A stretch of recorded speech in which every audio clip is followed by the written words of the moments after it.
एक औरत को खाना बनाते वक्त अजीब घटना का सामना करना पड़ता है। उसने अभी अभी जो अंडे खरीदे हैं उनका अंदर पूरा खाली है। उसे लगता है शायद सिर्फ एक अंडा खराब है, तो वो दूसरा अंडा भी दबाकर देखती है, लेकिन वो भी रेत की तरह टूट जाता है। जब वो सारे अंडे दबाकर देखती है तो पता चलता है पूरा डिब्बा ही खराब अंडों से भरा है। पर ये अजीब बात यहीं खत्म नहीं होती। जब वो दोपहर में खिड़की साफ कर रही होती है, उसे पता भी नहीं चलता कि पीछे की दीवार धीरे धीरे उसके करीब आ रही है। कुछ ही सेकंड में वो इतनी फंस जाती है कि हिल भी नहीं पाती। जैसे ही वो दबाव में आती है, दीवार अजीब तरीके से अंदर खींचकर वापस अपनी जगह पर चली जाती है। शुरू में उसे लगता है शायद वो बहुत थकी हुई है, इसलिए उसे ये सब बस उसका भ्रम लगता है, तो वो ज्यादा ध्यान नहीं देती। लेकिन जैसे ही वो फिर से विंडो साफ करने लगती है, उसे अचानक दिखता है कि जो दबाव के निशान पड़े थे वो अभी भी साफ नजर आ रहे हैं। अब उसे सच में शॉक लगता है कि ये सब सच में हुआ है। वो कंफ्यूज्ड खड़ी रहती है। तभी उसे वो पहला दिन याद आता है जब वो यहाँ आई थी। सारे पड़ोसी वहां थे और उन्होंने उसका वेलकम करने के लिए एक पार्टी रखी थी। हर कोई स्माइल कर रहा था, सबके चेहरे पर सच्ची मुस्कान थी। बस एक लड़की थी जिसकी स्किन का रंग अलग था। वो थोड़ी परेशान और टेंशन में लग रही थी। उसने पूछा, हम यहाँ क्या करने आए हैं? ये सुनकर सब चौंक गए। सबको लगा वो रंगीन लड़की बस थोड़ी परेशान है, क्योंकि ये जगह दुनिया का सबसे खुश रेजिडेंशियल एरिया माना जाता है, जिसे सामने खड़ा फ्रैंक कई सालों की मेहनत से बनाया है। कोई भी नया इंसान यहाँ आता है तो फ्रैंक उसे खुलकर एक बड़ा विला और एक लग्जरी कार गिफ्ट कर देता है। इतना ही नहीं, वो आदमी और भी कुछ देता है। सालाना लाखों की सैलरी वाली जॉब। यहाँ रहने के लिए सिर्फ 2 रूल्स हैं। पहला, जो भी कपल आए वो या तो बॉयफ्रेंड गर्लफ्रेंड हो या मैरिड। दूसरा, किसी को भी नॉर्थ के डिजर्ट में कदम नहीं रखना है। अगर किसी ने ये रूल तोड़ा तो जिम्मेदारी खुद की होगी। यहाँ की लाइफ बहुत कंफर्टेबल है। हर सुबह ब्रेकफास्ट के बाद सारी औरतें अपने घर के बाहर खड़ी होकर अपने हस्बैंड को काम पर जाते हुए बाय करती हैं। यहाँ औरतें कभी जॉब पर नहीं जाती, बस डेली थोड़ा बहुत घर साफ कर लेती हैं। यहाँ की जिंदगी बिल्कुल किसी फेरी टेल जैसी लगती है। कॉलोनी बड़ी नहीं है, लेकिन किसी चीज की कमी नहीं है। हर तरह का फन मिलता है, फ्री में ड्रिंक और केक तक मिलता है। सबसे खास बात यह है कि यहाँ ब्रांडेड सामान इतने सस्ते होते हैं जैसे सब्जी हो। औरतें बिना सोचे जितना चाहे शॉपिंग कर सकती हैं, लेकिन सूरज डूबने से पहले सबको मालकिन के योगा क्लास में जाकर 2 बार बॉडी ट्रेनिंग करनी होती है, ताकि उनकी परफेक्ट फिटनेस बनी रहे और वो काम से लौटे हस्बैंड को खुश रख सकें। पर वो रंगीन लड़की इस सब से अलग थी। 1 महीने पहले उसने रूल तोड़कर अपने बेटे को बिना परमिशन उत्तर के डिजर्ट में ले गया। जब सिक्योरिटी गार्ड ने उसे ढूंढा तो बेटा कहीं नहीं मिला, बस उसका फेवरेट टॉय वहीं गिरा था। उस दिन के बाद से वो लड़की पूरी तरह बदल गई थी। जिससे भी मिलती सबको कहती कि इस जगह की हर चीज फेक है। वो सबको वार्न करती कि जल्दी यहाँ से निकल जाओ, लेकिन कोई उसकी बात नहीं सुनता। उल्टा लोग उसके पीठ के पीछे बातें करते रहते कि शायद बच्चे को खोने के बाद वो पागल हो गई है। लेकिन ये सब बातें भी कम अजीब नहीं है। पिछले कुछ दिनों से एलिस को लगने लगा था कि सब कुछ इतना सिंपल नहीं है। उस दिन दोपहर को जब वो कपड़े समेट रही थी, तभी उसने देखा कि एक काली लड़की उसके बेटे का खिलौना हाथ में लेकर डिजर्ट की तरफ देख रही थी। ये देखकर एलिस की क्यूरियोसिटी और बढ़ गई। उसने डिसाइड किया कि वो अपने हस्बैंड से छुपकर अकेली नॉर्थ की तरफ जाकर सब चेक करेगी। लेकिन अजीब बात ये थी कि आखिरी स्टेशन तक पहुंचने से पहले सारे पैसेंजर धीरे धीरे बस से उतरते गए। आखिर में बस वो और ड्राइवर ही बचे। जब बस डिजर्ट के किनारे पहुंची तो अचानक आसमान से कोई आवाज आई। एलिस ने फौरन सिर उठाकर देखा तो देखा एक एयरप्लेन जोरदार धुआं छोड़ रहा है। उसकी शेप एग्जैक्टली वैसे ही थी जैसे वो खिलौना लड़की के हाथ में था। कुछ सेकंड में ही वो प्लेन सीधे पहाड़ के पीछे क्रैश हो गया। एलिस ये देखकर शॉक में चिल्लाई और ड्राइवर को गाड़ी रोकने को बोला। वो चाहती थी कि ड्राइवर वहां जाकर किसी की मदद करे, लेकिन ड्राइवर डर के मारे कांपता हुआ बोला कि वो इलाका बैंड है और उसने पहले कभी वहां गाड़ी नहीं चलाई। उसने एलिस को वार्न किया कि ऐसी प्रॉब्लम में मत पड़ो। एलिस उससे बात करके टाइम वेस्ट नहीं करना चाहती थी। अब सबसे जरूरी था किसी की जान बचाना। उसने अपना बैग उठाया और तुरंत ही गाड़ी से कूद पड़ी। वो घबराई हुई उस क्रैश्ड एयरप्लेन की तरफ भागने लगी। उसे ध्यान ही नहीं रहा कि वहां डेंजर का बोर्ड लगा था। लेकिन सबसे अजीब बात यह थी कि जहां प्लेन गिरा था वहां अब कोई निशान ही नहीं था। जितना वो अंदर जाती गई, माहौल उतना ही सुनसान होता गया। पता ही नहीं चला कब एलिस एक छोटी सी पहाड़ी के नीचे पहुंच गई।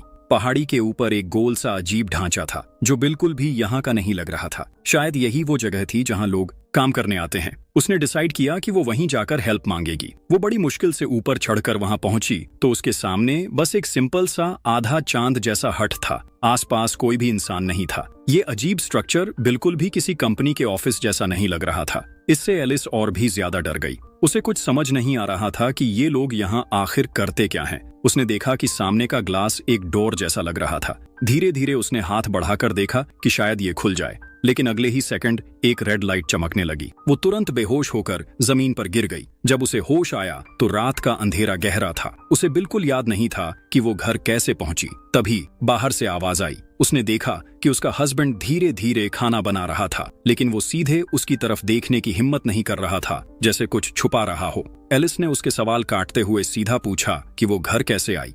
पति ने बस इतना कहा कि जब वो घर पहुंचा तब तक एलिस अपने कमरे में गहरी नींद में थी। उसने सोचा कि वो इतनी अच्छी नींद ले रही है तो उसे जगाना ठीक नहीं होगा। उसका हस्बैंड छुपाने जैसा कुछ नहीं कर रहा था, तो एलिस ने उसे आज जो भी हुआ सब कुछ बता दिया। पति ने उसे समझाया कि शायद ये सब बस एक बुरा सपना था। अगली सुबह एलिस ने वैसे ही घर के काम किए जैसे वो रोज करती थी। तभी अचानक घर का फोन बजा। कॉल उसी लड़की की थी। हेलो, तुम बाहर आ गई हो? क्या तुमने देख लिया? वो लोग हमसे चीट कर रहे हैं। अभी ज्यादा बात नहीं कर सकती। हमें यहाँ से जितनी जल्दी हो सके निकलना होगा। मैं पागल नहीं हूँ। एलिस को अपनी समझ पर भरोसा था, भले ही उसे सब कुछ अजीब लग रहा था। उसके पास कोई सॉलिड प्रूफ नहीं था। वो सोच रही थी कि सब धीरे धीरे भूल जाएगा। लेकिन उसी शाम योगा क्लास में फिर कुछ वियर्ड हुआ। वो घबराकर मिरर में देखती है तो उसे अपनी जगह किसी लड़की का फेस दिखता है। अगले ही सेकंड वो लड़की जानलेवा तरीके से अपना सिर मिरर से टकरा देती है। एलिस डर के मारे जोर से चिल्ला उठती है। जब वो पीछे मुड़ती है तो देखती है सब लोग उसे वियर्ड नजरों से देख रहे हैं। उसी वक्त वो रंगीन लड़की गायब थी और शीशा भी बिल्कुल सही था। एलिस इन हेल्यूसिनेशन से पागल होने वाली थी। पढ़ाई खत्म होते ही वो जल्दी से उस रंगीन लड़की के घर पहुंची, सब साफ साफ पूछने के लिए। लेकिन पहुंचते ही वो शॉक में थी। रंगीन लड़की छत पर चाकू लेकर खड़ी थी। किसी ने उसका नाम पुकारा तो उसने धीरे धीरे मुड़कर बिना कुछ बोले सीधा चाकू अपनी गर्दन में घोंप लिया। एलिस दौड़कर देखने ही वाली थी कि क्या हुआ, तभी 2 सिक्योरिटी गार्ड लाल कपड़े पहने अचानक कहीं से आ गए। उन्होंने एलिस को पकड़कर वहीं से हटा दिया। उस रात एलिस डर के मारे जैक को सारी बात बताती है, लेकिन जैक बिल्कुल शांत रहता है। वो कहता है कि वो रंगीन लड़की बस ज्यादा हाइट पर चढ़ने की वजह से गिर गई होगी, बस कुछ टांके लगेंगे और सब ठीक हो जाएगा। लेकिन इस बार एलिस उस पर यकीन नहीं कर पाती, क्योंकि उसने अपनी आंखों से उस लड़की को गिरते देखा था। वो हर दिन जैक से पूछती रहती कि वो इतने दिन कहाँ जाता है और क्यों जाता है। उसे लगता था कि उस जगह की बाकी औरतों को भी उस रहस्यमय कंपनी के बारे में कुछ पता नहीं है, लेकिन जैक बस यही कहता कि ये कंपनी का सीक्रेट है और इसे किसी को बताया नहीं जा सकता। धीरे धीरे जैक उसके सवालों से परेशान होने लगता है। उसे जल्दी प्रमोशन मिलने वाला था, सैलरी बढ़ने वाली थी, सक्सेस बस हाथ में थी, और उसे डर था कि एलिस की बेवजह बातें उसकी जॉब न छीन लें।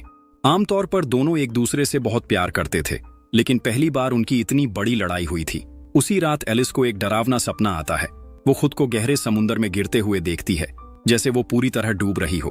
आखिर में बिना सांस के वो अचानक उठकर बैठ जाती है। उस ड्रीम ने उसे एक नई समझ दी। अगली सुबह वो फिर जैक को विदा करने बाहर निकलती है। हर दिन की तरह जैक काम पर गया और एलिस ने खाना रैप किया, पर उसे लगने लगा जैसे उसका माइंड कंट्रोल में नहीं है। अचानक वो उसी रैप से अपना सिर कसकर लपेटने लगी जब तक सांस लेना मुश्किल ना हो जाए। वो घबराई, बचपन की तरह उसे फाड़ने की कोशिश की, लेकिन वो टेप जैसे चिपका था। दम घुटने से पहले उसने नाखूनों से थोड़ा सा हिस्सा फाड़कर खुद को बचा लिया। वो दम घुटने जैसा डर इतना असली था कि अब एलिस को पूरा यकीन हो गया कि पिछले कुछ दिनों में जो भी हुआ वो सब सच है। जैक भी समझ गया कि एलिस कुछ बहुत अजीब महसूस कर रही है, इसलिए वीकेंड पर उसने डॉक्टर को घर बुला लिया और पूरी चेकअप करवाई। डॉक्टर ने आते ही मेडिकल टर्म्स से भरी बातें शुरू कर दी और बार बार एलिस को समझाने लगा कि वो जो देख रही है वो बस उसका भ्रम है। लेकिन एलिस ने मेडिकल पढ़ाई की थी, उसे साफ समझ आ गया कि डॉक्टर कुछ भी बोल रहा है। जैसे ही डॉक्टर झुककर अपनी बैग से पेन निकालने लगा, एलिस गलती से उस लड़की का मेडिकल रिकॉर्ड देख लेती है। उसमें साफ लिखा था कि वो कैदी है, पेशेंट नहीं। जैक और डॉक्टर बाहर बात कर रहे थे। तब एलिस ने चुपके से डॉक्टर की फाइल खोली, रिकॉर्ड चुराना चाहा, पर सारी डिटेल्स ब्लैकआउट थीं। उस लड़की की वजह से एलिस का शक और स्ट्रांग हो गया। कुछ दिन बाद जैक को प्रमोशन मिला। फ्रैंक ने बड़ी पार्टी रखी। एलिस भी सुंदर कपड़े पहनकर वहां गई, पर उस खास दिन भी एलिस खुश नहीं थी। उसे उस क्राउड में घुटन हो रही थी। वो चुपचाप बाथरूम में छुप गई। उसकी बेस्ट फ्रेंड ने उसकी हालत देखी तो सीधा पूछा, क्या हुआ? एलिस ने खुद को रोक नहीं पाई। उसने सारी बातें बता दी। उसे शक था कि वो रंगीन लड़की इस जगह के किसी बड़े सीक्रेट को जान गई थी, इसलिए उसे खत्म कर दिया गया ताकि सच सामने ना आए। एलिस सच बोल रही थी। उसने अपनी बेस्ट फ्रेंड को भी मनाया कि वो उसके साथ फिर से उत्तर के डिजर्ट में चले। पर उसकी बेस्ट फ्रेंड ने उस पर भरोसा नहीं किया। वो बोली कि एलिस और वो रंगीन लड़की दोनों पागल हैं। ये बोलकर वो गुस्से में वहां से निकल गई। एलिस को तब तक ये नहीं पता था कि वही बेस्ट फ्रेंड असल में फ्रैंक का प्लांटेड स्पाई थी। अगले दिन काम से लौटकर जैक ने अपने कुछ कॉलीग्स और पड़ोसियों को डिनर पर बुला लिया। सब लोग हंसते बोलते बैठे थे, तभी फ्रैंक चुपचाप किचन में आ गया। एलिस से थोड़ा हंसते हुए बात की और फिर अचानक सीरियस होकर उन हेलुसिनेशंस का जिक्र छेड़ दिया जो एलिस ने देखी थी। फ्रैंक ने सीधा कहा कि एलिस के सारे शक सही हैं। ओह गॉड, तुमने तो मुझे पागल कर दिया। मैं हमेशा चाहता था कोई मुझे टक्कर दे सके। उस वक्त एलिस को भी कुछ छुपाने की जरूरत नहीं लगी। जब डिनर शुरू हुआ तो एलिस बिना झिझक जैक की सीट पर बैठ गई, फ्रैंक के बिल्कुल सामने। फ्रैंक कुछ कह पाता उससे पहले ही एलिस ने टेबल पर बैठे बाकी कपल्स से सीधे सवाल पूछने शुरू कर दिए। सबने नॉर्मल हंसते हुए जवाब दिए, लेकिन एलिस को पता था कि उन जवाबों के पीछे भी कोई बड़ा सीक्रेट छुपा है। सभी कपल्स के जवाब ऑलमोस्ट एक जैसे थे। सब फिलाडेल्फिया से आए थे, सबने अपने हस्बैंड से ट्रेन में ही पहली बार बात की थी। सबको ये बस एक मजेदार कोइंसिडेंस लगा, लेकिन एलिस को ये सब बहुत सस्पिशियस लगा। उसने लगातार सवाल पूछे और पता लगाया कि पिछले साल मार्च में ही सब औरतें आखिरी बार बीच गई थीं। एलिस ने सीधा फ्रैंक की तरफ देखा। अब भी चुप हो? तुम्हारी कंपनी सच में साफ है या सबकी यादें बदल दी हैं ताकि सब हमेशा यहीं फंसे रहें? पूरा माहौल एकदम टेंशन से भर गया। सब कुछ ऊपर से परफेक्ट लग रहा था, पर फ्रैंक पहले से रेडी था। एलिस के सवाल सुनकर उसने काम रहते हुए सबके सामने कह दिया कि एलिस भी उस रंगीन लड़की जैसी सीरियस मेंटल प्रॉब्लम से परेशान है, उसे जल्दी हॉस्पिटल ले जाकर इलाज कराना चाहिए। बाकी लोग पहले ही फ्रैंक की बातों में फंसे थे, इसलिए कोई भी एलिस की बात पर भरोसा नहीं कर रहा था। जो पार्टी खुशी से भरी थी वो सब टेंशन में बदल गई। जैक बहुत गुस्सा था। उसे लगा उसकी सालों की मेहनत और प्रमोशन अब खत्म हो जाएगा। एक रात एलिस को अब इस बात से कोई फर्क नहीं पड़ता था कि जैक का प्रमोशन बचे या ना बचे। उसके दिमाग में बस एक ही बात थी, किसी भी तरह इस डरावनी जगह से बाहर निकलना है। फिर भी वो जैक से बहुत प्यार करती थी, उसे भी अपने साथ ले जाना चाहती थी।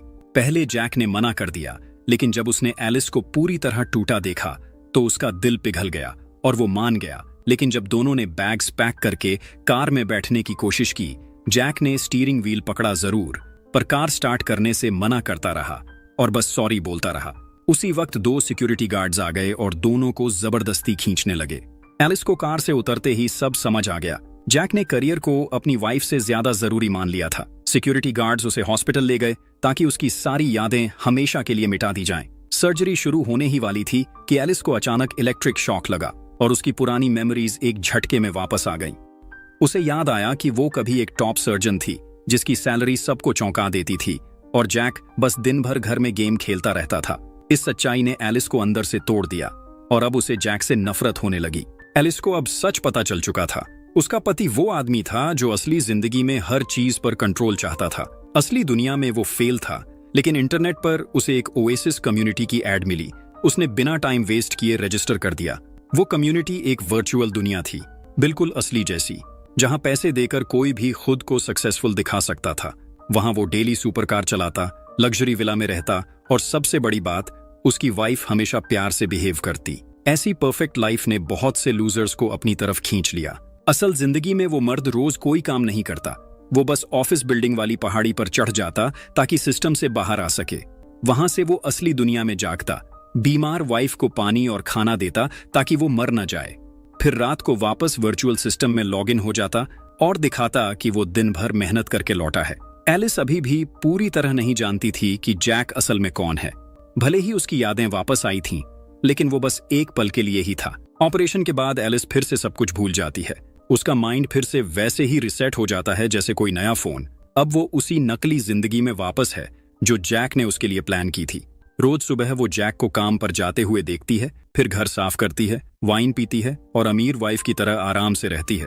वो बस शाम तक इंतजार करती है कि जैक लौटे। लेकिन जैक की ये जीत ज्यादा दिन नहीं चलती।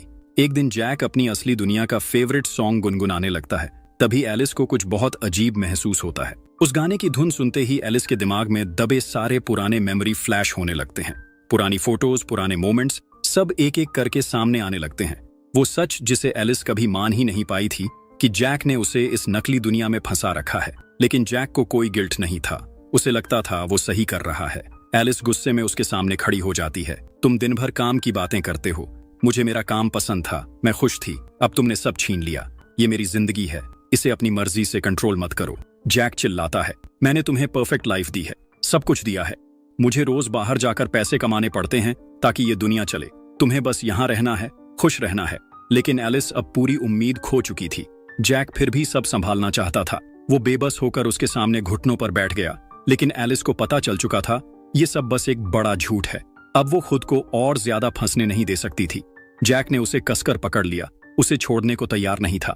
एलिस ने पूरी ताकत लगा ली, लेकिन जैक की पकड़ नहीं टूटी। उसने पास रखा वाइन ग्लास उठाया और जैक के सिर पर जोर से मार दिया। जोर ज्यादा लग गया, जैक वहीं मर गया। आवाज सुनकर एलिस की बेस्ट फ्रेंड घबराकर अंदर आई।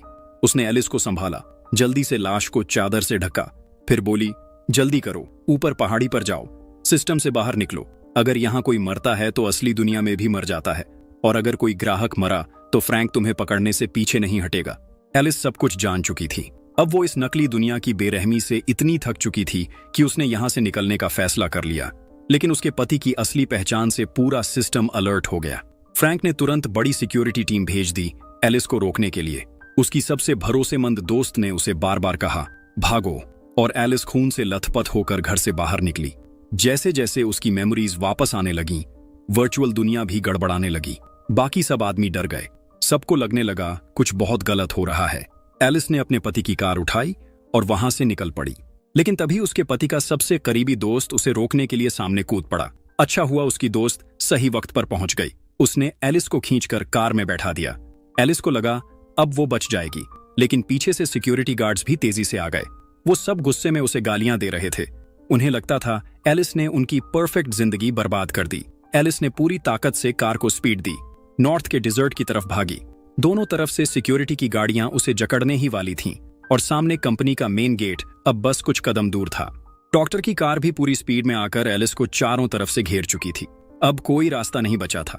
उसके पास बस एक ही ऑप्शन था, ब्रेक्स जोर से मारना। दो सिक्योरिटी कार्स आपस में भिड़ गईं और डॉक्टर की कार ने उन्हें हवा में उड़ा दिया। तीनों गाड़ियां धमाके के साथ खत्म हो गईं। डॉक्टर के मरने की खबर फ्रैंक तक पहुंची। उसे पता था कि अब ये कम्युनिटी टूटने वाली है। जैसे ही फ्रैंक ने पीठ घुमाई, उसकी पत्नी ने पीछे से उस पर चाकू से वार कर दिया। एलिस की बगावत ने सारी औरतों की आंखें खोल दी थीं। धीरे धीरे बाकी सारी औरतें भी जागने लगी थीं। एलिस तो पूरी रफ्तार से पहाड़ी की चोटी की तरफ बढ़ रही थी, लेकिन बीच में उसकी गाड़ी अचानक पहाड़ी पर रुक गई। टाइम बहुत कम था, इसलिए उसने गाड़ी वहीं छोड़ दी और पैदल ऊपर चढ़ने लगी। गार्ड्स पीछे थे, ऐसे भाग रहे थे जैसे पहाड़ी पर मकड़ियों का झुंड उसके पीछे लग गया हो। ये सब देखकर भी एलिस नहीं रुकी, वो भागती रही। आखिर में वो बस एक कदम आगे निकली, सिस्टम के बाहर के गेट तक पहुंच गई और इस झूठी वर्चुअल दुनिया से हमेशा के लिए बाहर निकल गई।